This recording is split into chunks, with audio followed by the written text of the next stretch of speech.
São 5h51 e é hora de falar de futebol aqui no Band News Minas, segunda edição. Conosco já está o André Salles. Tudo bem, André? Muito boa tarde para você, para Gabi, para Duda e para todos os nossos ouvintes. Boa tarde, Gabi. Muito tempo que você não aparece por aqui, hein? Pois é, essa semana não estive aqui, mas hoje estou de volta aí para falar de muita coisa. Temos muitas partidas para repercutir, então uma boa tarde para você, Favarini, André, Duda, e uma boa tarde em especial para os nossos ouvintes. Bom, a gente começa a repercutir na classificação do Atlético, venceu o Emelec por 1-0, gol do Hulk de pênalti. Ô André, eu queria te perguntar qual que foi a maior dificuldade do Atlético para ter feito o gol tão tarde. Foram os desfalques, foi a atuação, foi o próprio Emelec? Qual que é a sua análise? Acho que o Emelec não passa tanto pelo Emelec, apesar que o goleiro fez algumas boas defesas. O Atlético fez um bom primeiro tempo, teve chances de marcar o gol, e esse gol não sai. Quando o gol não vai saindo, né, parece que a equipe vai tendo um desespero. Acho até que no primeiro tempo o Atlético mereceu o gol, teve boas chances. No segundo tempo, não. Acho que o nível caiu, o Atlético fez uma atuação bem pior, e de fato teve muita dificuldade. Aí saiu o lance do pênalti, que acabou então dando a oportunidade ao Hulk até de se redimir, né? Foi pênalti pra você? Com certeza. Inclusive o zagueiro meio que gesticulando, assim. Achei que teve um pouquinho de inocência ali no lance, mas só até que o braço estava muito aberto, isso é pênalti. Aí o Hulk converteu e colocou o Atlético nas quartas de final da Libertadores. Achei que eu esperava um jogo mais tranquilo. Claro que os reforços os desfalques atrapalham, mas eu acho que não dá para colocar só na conta dos desfalques, não. O Atlético tem que jogar mais futebol. O nível de atuação do primeiro tempo, se fosse nos dois tempos, eu não estaria falando nada. Mas eu acho que, de fato, o segundo tempo deixou bastante a desejar. O Atlético teve dificuldade com uma equipe bem frágil, das que se classificaram, a segunda mais frágil, certamente. E o Turco saiu animado, né? Falando que acha que é favorito contra todo mundo, contra o Palmeiras. Eu não sairia tão animado assim dessa partida. Mas se o Turco tá animado, o que eu posso falar, né, Gabi? Pois é, eu acho que o Atlético era realmente muito favorito para esse jogo contra o Emelec, jogando em casa, empurrado pela torcida, pelo elenco que tem, pelos jogadores que tem. Mas na prática, como o André bem colocou, o time deixou muito a desejar, principalmente nesse segundo tempo. E eu acho que assim, quando a equipe joga até bem no primeiro tempo, mas a bola não entra, e é o que a gente viu ontem, o time volta para a segunda etapa com essa pressão de ter que conquistar o resultado, essa pressão em cima do time que é favorito, e aí o Atlético apresenta essa queda de rendimento, o Turco mexe na equipe, né, troca algumas peças ali no setor ofensivo, e aí um pênalti bobo, na minha opinião, do Emelec. Era um lance que talvez não levasse tanto perigo. O Vargas tentou fazer um cruzamento ali e o zagueiro realmente estava com o braço aberto, assumiu o risco, a bola bateu no braço, cortou a direção, ele ganhou, né? Ele ampliou o espaço com aquele braço aberto e o pênalti foi bem marcado. E aí o Hulk com muita frieza, né? Um jogador experiente, a gente sabe da qualidade dele, tinha perdido um pênalti lá no Equador, mas foi com muita confiança para a bola e conseguiu fazer esse gol. Depois o Atlético até criou algumas outras oportunidades, mas não soube aproveitar. Pensando na sequência, agora as quartas de final, o Atlético aguarda aí o adversário, né, Cerro Porteño ou Palmeiras. Palmeiras está com um caminho muito mais tranquilo, né? Venceu a primeira partida ali por 3-0. A tendência é de que realmente seja o adversário do Galo.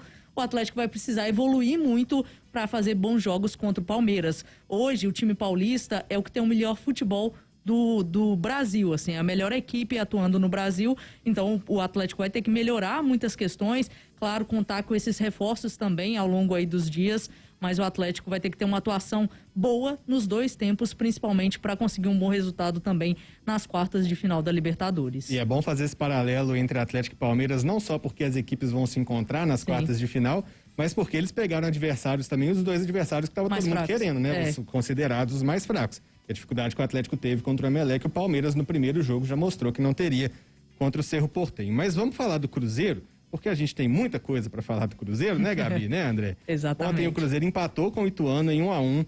A gente pode falar do gol de empate do Ituano que foi marcado enquanto o time paulista tinha um jogador a menos ali no segundo tempo, mas eu acho que o que fica desse jogo, André, é o lance do impedimento, do não impedimento do Edu, né? É inacreditável. Eu considero o segundo pior erro, pelo menos que eu tenha conhecimento, desde a implementação do VAR. É que teve um contra o Cerro Porteño, que foi uma coisa inacreditável. Se eu não me engano, no Fluminense e Cerro Porteño, o VAR ignorou um jogador que estava dando 5 metros de condição. Era um lance um pouco pior do que o de ontem, mas realmente uma linha traçada, uma coisa inacreditável.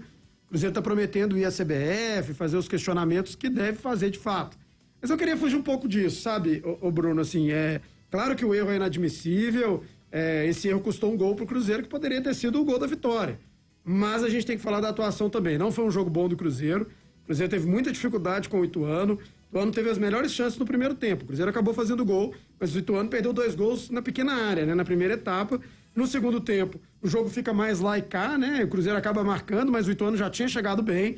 E aí teve jogador do Cruzeiro tirando bola em cima da linha. Quando o Cruzeiro fica com um a mais, parecia que o jogo ficaria mais tranquilo. Não ficou.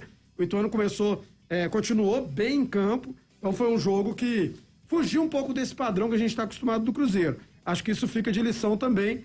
É claro que o VAR vai chamar muita atenção, mas fica esse alerta também. Não sei se eu posso chamar de alerta, Gabi, mas foi uma atuação abaixo do Cruzeiro. Se a gente fala que a oscilação existe, a oscilação existiu ontem, quem sabe uma melhora aí pro sábado. Eu acho que é isso, né, André? Quando a gente pega esse calendário do futebol brasileiro, é jogo em cima de jogo, né? Um calendário muito apertado.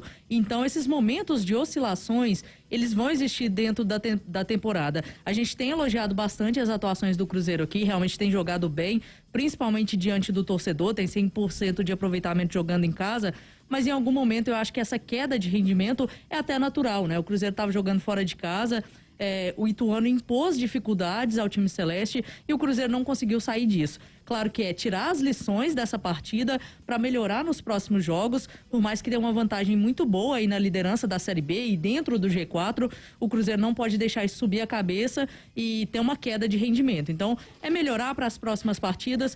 Eu acho que é um resultado que ainda não liga esse alerta, né? Pelo momento do Cruzeiro, ainda é muito bom esse trabalho do Pesolano, mas realmente é tirar essas lições. E aí, claro que o que tem repercutido mais é essa questão do VAR, porque realmente foi um lance assim que chama muita atenção, um erro claro e que, como o André colocou, poderia ter resultado ali numa vitória do Cruzeiro, quem sabe, né? A conquista aí dos 3 pontos, mas eu acho que é isso, né? Esses erros não podem acontecer mais, a gente vem aqui, a gente fala sobre a tecnologia dentro do futebol, mas a gente espera não ter que falar mais sobre erros como esse, que acaba prejudicando, né, o espetáculo, a partida de futebol ali. Cruzeiro que, se vencer o Guarani no sábado, conquista aí o título simbólico do primeiro turno da Série B do Campeonato Brasileiro. E uma última informação aqui que a Gabi chegou trazendo pra gente antes de começar o Papo de Esporte, o Cruzeiro anunciou o zagueiro Luiz Felipe, que estava no time B do PSV da Holanda, jogador de 21 anos, revelado pelo Coritiba, reforça o elenco celeste até dezembro de 2024. Conhece o jogador, André?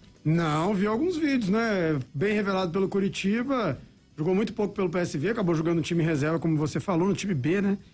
Mas o Cruzeiro tem feito esse tipo de contratação, Bruno. O Fernando Henrique nessa mesma linha, são jogadores muito jovens. Se der certo, ótimo. Se não der certo, tudo bem, gastou muito pouco também.